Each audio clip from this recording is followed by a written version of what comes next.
first of all, for those of you who are not familiar with my work, I create multicultural characters, so characters from lots of different backgrounds. So before the present is the new future, a bit about the past is that I grew up in a family that was everything, multiracial, multicultural, black and white, Caribbean, Irish American, German American. There was like Dominican music blasting from, stereo. It was just, there were Christians and Jews.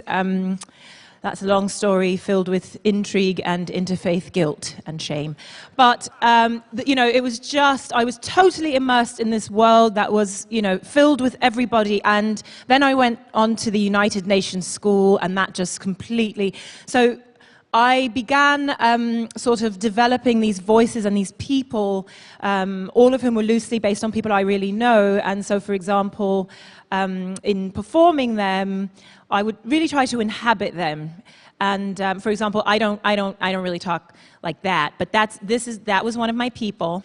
And I am going to bring a few of my friends, I think of them as my friends, to this stage in the spirit of the idea that the present is the new future in sort of a meta way, because I thought about it, and the future for me, what can be so frightening is that I don't know what's coming. I don't know if that's true for other people, but that notion of, thinking about how we can kind of understand the future and predict outcomes, for me, it's terrifying to not know what might be coming. And so the idea that there are questions that I've never seen that my people are going to answer, and some of these characters have been with me for ages, some of them don't even have names. I don't know what's going to happen. I don't know what's coming. And all I can do is remind myself that I told Chris I'd fly by the seat of my pants, and now that I'm up here, it sort of feels like that dream where you don't have any pants on. And so I suppose I'm going to be flying by the seat of my ass. That said, let's just see who comes out. May we have the first question? Do you ever get headaches from the microchips implanted in your brain? Right. Okay. Well, first of all, I'll just say that I hope you can hear me okay. My name is Lorraine Levine, and the idea of microchips implanted in my brain, frankly, just putting on my glasses reminds me of, thank God I'm not wearing the Google glasses. No offense to them. I'm glad that you all enjoy them, but at my age, just putting on the regular ones I have already gives me too much information. Do you understand what I'm saying to you? I don't need to know more. I don't want to know. That's it. That's enough. I love you all. You're wonderful. It's fabulous to be here with such big machas again this year. Mwah. Okay, next question. Next, please. Is dating boring now that humans reproduce asexually? Who do we got? Hi, okay, hi everybody. My name is Nereida. I just want to say, first of all, that dating is never boring under any circumstance. But I am very excited to be here right now, so I'm just trying to remind myself that, like the purpose of being here and everything, trying to answer these questions, it is very exciting. But I just need to acknowledge that, TED, it's an incredible experience right now in the present. I just need to say, Isabel Allende. Okay, maybe it doesn't mean what it means. Of course it means something to you, but to me, it's like another level, okay? Because I'm Latina, and I really appreciate the fact that there are role models here, that I can really, I don't know, I just need to say that. That's incredible to me. And, sometimes when I'm nervous and everything like that, I just need to, say some affirmations that can help me, I usually just try to use the 3 little words that always make me feel better. Sotomayor, Sotomayor, Sotomayor. It really helps me to get grounded. Now I can use Allende, Allende, Allende. And, I just need to say it. It's so incredible to be here. And I knew that we were going to have these questions. I was so nervous. And I was thinking just oh my God. And it reminded me, because I've had some very, especially since the last time we were here at TED, it was unbelievable. And then right after that, so many crazy things happened. We ended up going to the White House to perform. That was amazing. And I'm standing there. And I was just please don't say, oh my God, don't say, oh my God. And I just kept saying it, oh my God, oh my God. And, I kept thinking to myself, President Obama has to come up here at the same podium. And I'm standing here saying, oh my God, it's the separation of church and state. I couldn't process. It was really too much. So I think I've lost my way. But what I wanted to say is that dating, for me, as far as I'm concerned, however you reproduce, as long as you're enjoying yourself and it's with another consenting asexual, I don't know. You know where I'm going with that. Okay, ciao. Gracias. Okay, next question. What are your top 5 favorite songs right now? Yeah. All right, well, first of all, I'm going to say, you know what I'm saying, I'm the only dude up here right now. My name is Rashid, and I've never been at TED before, you know what I'm saying? I think Sarah Jones, maybe she didn't want me to come out last time, I don't know why, you know what I'm saying? Obviously, I would be like a perfect fit for TED, you know what I'm saying? You know, first of all, that I'm in hip-hop, you know what I'm saying? I know some of y'all maybe not really as much into the music, but the first way y'all can always know, you know what I'm saying, that I'm in hip-hop is because I hold the microphone in the official MC posture. Y'all can see that right there. That's how you hold it. All right, so you get your little tutorial right there. But when Sarah Jones told me we was going to come up here, I was like, bet, you know what I'm saying? Ted, it's real fly. Y'all got a whole lot of dope, you know what I'm saying, shit going on and everything. But she was like, yeah, we're going to have to answer like some random questions. Just like, and I was like, what the hell is that? You know what I'm saying? Just stand up there and answer some random questions. I don't want to, I mean, it's like an intellectual stop and frisk. You know what I'm saying? I don't want to be standing up there just, or getting interrogated and whatnot. That's what I'm trying to leave behind in New York. You know what I'm saying? So anyway, I would have to say my top 5 songs right now is all out of my own personal catalog. You know what I mean? So if you want to know more about that, you know what I'm saying, we could talk about the anti-piracy and all that. But as far as I'm concerned, you know, I believe in Creative Commons. And I think it's real important that, you know, that needs to be sustainable and everything. And I mean, as far as I'm concerned, I mean, this right here, this is an environment I would like to sustain. You know what I mean? But just saying, if y'all interested in the top 5 songs, you need to holler at me. You know what I'm saying? All right? In the future or the present. Yeah. Enjoy the rest of it. Okay, next question. What do we got? How many of your organs have been through?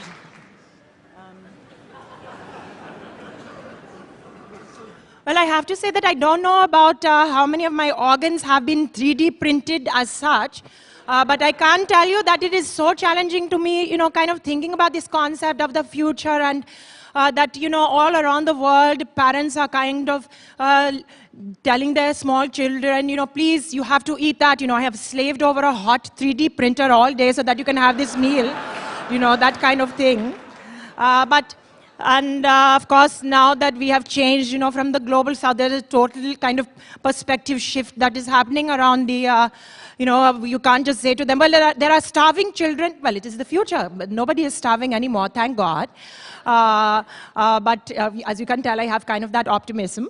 And I do hope that we can continue to kind of 3D print. Well, let us just say, I like to think that even in the future, we will have the publication kind of, you know, all the food that's fit to print. But everybody, please do enjoy that. And again, I think that you do throw a cracking good party here at TED. Thank you. Okay, next question.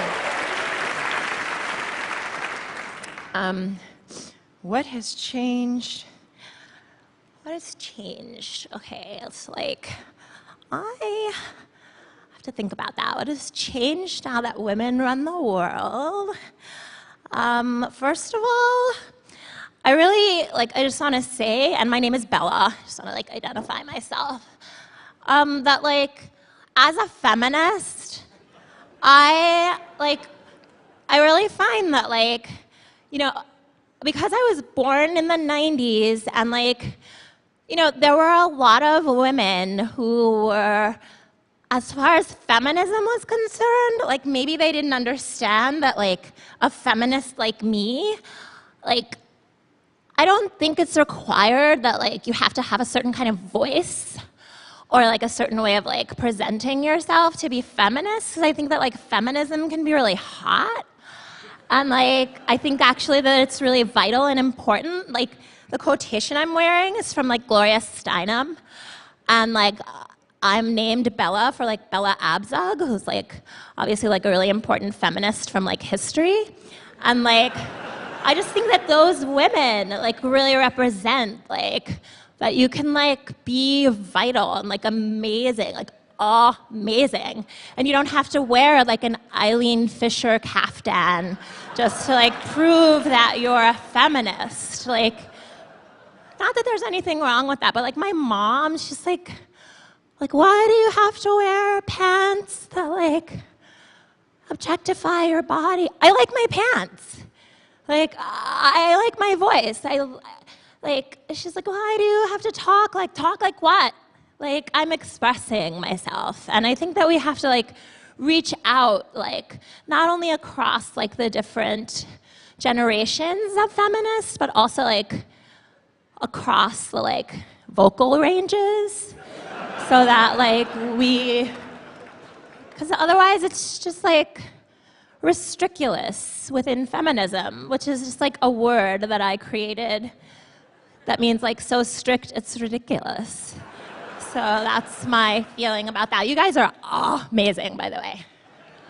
Okay, next question.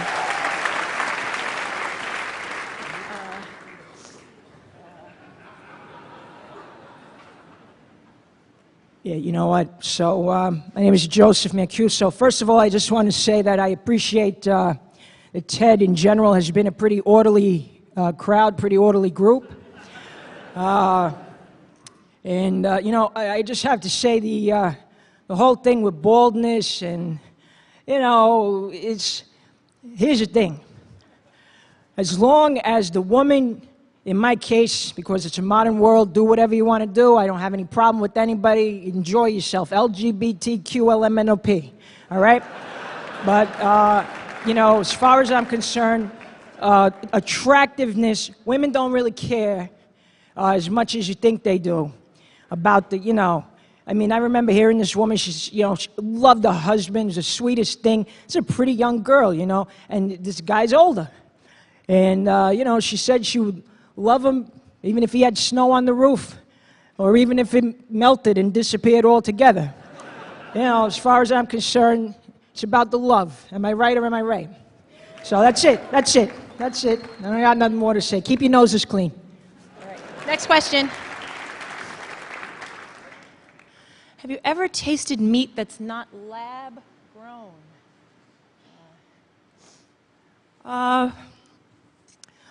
Well, I want to start by saying that this is a very difficult experience for a Chinese American. I don't know what to call myself now because I have really my Chinese identity, but my kids, they are American Chinese.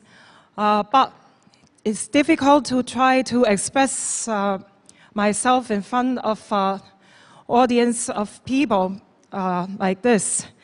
But if I have to give my opinion about meat, I think first the most important thing is to say that we don't have to have perfect food, but maybe it can also not be poison. Maybe we can have some middle ground for that. But I will continue to consider this idea, and I will report back maybe next year. Next. Will there ever be a post-racial world? Thank you for having me. My name is Gary Weaselhead. Enjoy that. I'm a member of the Blackfeet Nation. I'm also half Lakota, but that is my given name. And no, even though it would have seemed like an obvious choice, no, I did not go into politics. Tough crowd. But I always like to just let people know when they ask about race or those kinds of things. As a member of the First Nations community, I'm probably not your typical guy. For example, in addition to being an activist, I'm also a professional stand-up comedian. And, I'm most popular on college and university campuses. Whenever they want to do a diversity day or, hey, we're not all white week, then I'm there. Do I think there'll ever be a post-racial world? I think really you can't talk about race without remembering that it is a construct in certain respects, but also that until we redress the wrongs of the past, we're going to be turned around. I don't care if the present is the new future. And I think there's a lot of great people here at TED who are working to address that. So with that, if anything I've said today makes you feel uncomfortable, you're welcome. I think we have time for one more. What's the most popular diet these days? Who's here?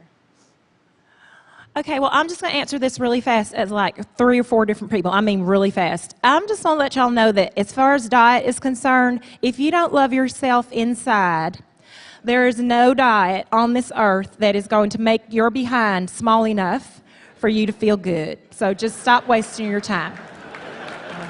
I would just like to say, as an African woman, that I believe the diet that we need is really to remove the crazy belief that there is anything wrong with a nice backside. No, I am teasing about that. There is nothing wrong with a woman of size. That is what I am trying to say. Women, celebrate your body, for God's sake. Stop running around starving. You are making yourselves and other people miserable. Last answer. So we talking about what's the most popular diet. I'm going to start off by telling y'all that this is my first time here at TED. I might not be your typical person you find on this stage. My dental work not as nice as some people. But I made Sarah Jones promise she going to bring me this time. Because she didn't bring me before. But I just want to say there's a lot of things more important than counting calories. And as somebody living on the street in New York and getting to come here, hear y'all ideas worth spreading, I want to tell y'all I believe in this idea that the present is the new future. That where you sit, you create everything that's going to come, for better or worse. And for me, I think homeless, the wrong word for it anyway. I might not have me no place to lay my head at night, but that does make me houseless. I have me a home. You do too. Find it and try to find yourself in there. Make sure you know it's not just about virtual or reality in space. That's wonderful, but it's also about the actual reality here on Earth. How are people living today? How can you be part of the solution? Thank y'all for thinking about that right now in the present moment to influence the future. I appreciate it. Bye-bye. Thank you all very, very much. Thank you for trusting me, Chris.